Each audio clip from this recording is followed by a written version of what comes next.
ದಸರಾ ಬಗ್ಗೆ ಅದ್ದೂರಿ ದಸರಾ ಆಚರಣೆ ಮಾಡಬೇಕು ಎಲ್ಲರೂ ಉಂಟೆ, ನೀವು ಸರಿ. ಈ ಅದ್ದೂರಿ ದಸರಾ ಯಾರಿಗೆ ಬೇಕು ಅಂತ ನಮ್ಮ ಯತೀಂದ್ರ ಪಾಪ ಯಾರೂ ಮಾತಾಡಿಲ್ಲ, ಸದ್ಯ ಬಾಯ್ಬಿಟ್ನಲ್ಲ ಅವನು. ನಿಜವಾದ ನನಗೆ ಅವ್ರಿಗೆ ಶಬಾಸ್ಗಿರಿ ಕೊಡ್ತೀನಿ. ಅವ್ರ ಅಪ್ಪಿದ್ರು ಬೇರೆ ಈ ಗುಂಪಿನಲ್ಲಿ ನಿಂತ್ಕೊಂಡು ಅದ್ದೂರಿ ದಸರಾ ಬೇಡ ಅಂದ. ಇಲ್ಲಿ ಇರಪ್ಪ, ನೀನು ಇರು ಅಂತ.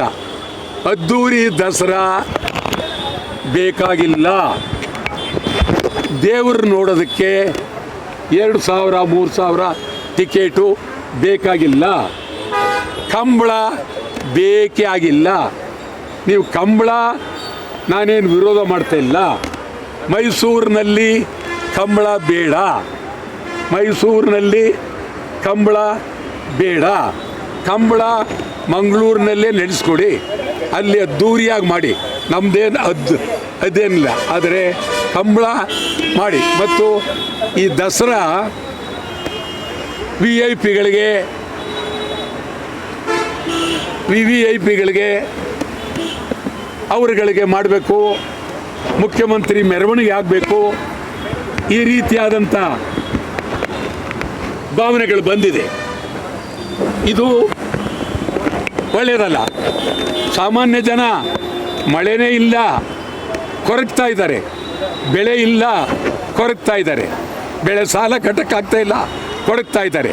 ರೈತರೆಲ್ಲ ಬೀದಿಗೆ ಬಿದ್ದಿದ್ದಾರೆ. ಭಾಳ ಕಣ್ಣೀರಿನ ಕತೆ ಇದು. ಕಣ್ಣೀರಿನ ದಸರಾ ಆಗುತ್ತೆ. ಕಣ್ಣೀರಿನ ದಸರಾ ಮಾಡಬೇಡಿ. ಚಾಮುಂಡೇಶ್ವರಿ ತಾಯಿಗೆ ಪೂಜೆ ಮಾಡಿ ಆವತ್ತಿನ ದಿನ ಮೆರವಣಿಗೆಯಲ್ಲಿ ಪೂಜೆ ಮಾಡಿ ಬಿಡಿ, ಸಾಕು. 15 ದಿವಸ 20 ದಿವಸ ಮಾಡ್ತಕ್ಕಂಥದ್ದು ಒಳ್ಳೆಯದಲ್ಲ. ಇದ್ರ ಜೊತೆಗೆ ಯುವ ದಸರಾ ಅಲ್ಲಿ ಎಲ್ಲ ಬರೀ ಪರಭಾಷೆ ಚಿತ್ರಗಳ ಹಾಡನ್ನು ಹಾಕಿ ಡ್ಯಾನ್ಸ್ ಮಾಡಿಸ್ತೀರಿ, ಒಳ್ಳೆಯದಲ್ಲ. ಕರ್ನಾಟಕದ ಸಂಸ್ಕೃತಿ, ಕನ್ನಡ ಸಂಸ್ಕೃತಿ, ಯುವ ಜನಾಂಗದ ಇತಿಹಾಸ, ಇದರ ಬಗ್ಗೆ ನಡಿಬೇಕು. ಅದರ ಬಗ್ಗೆಯೂ ನೀವು ಸರ್ಕಾರ ಗಂಭೀರವಾಗಿ ಯೋಚನೆ ಮಾಡಿ. 45 ಕೋಟಿ ಕೊಡ್ತೀವಿ ಅಂತ ಹೇಳಿದ್ರಿ. ನಿಮ್ಮ ಹಣೆ ಬರ. ನಿಜವಾಗಲೂ ಇದನ್ನು ಆಡಂಬರ ಮಾಡಬೇಡಿ. ಆಡಂಬರ ದಸರಾ ನಾಡಿಗೆ ಒಳ್ಳೆಯದಲ್ಲ.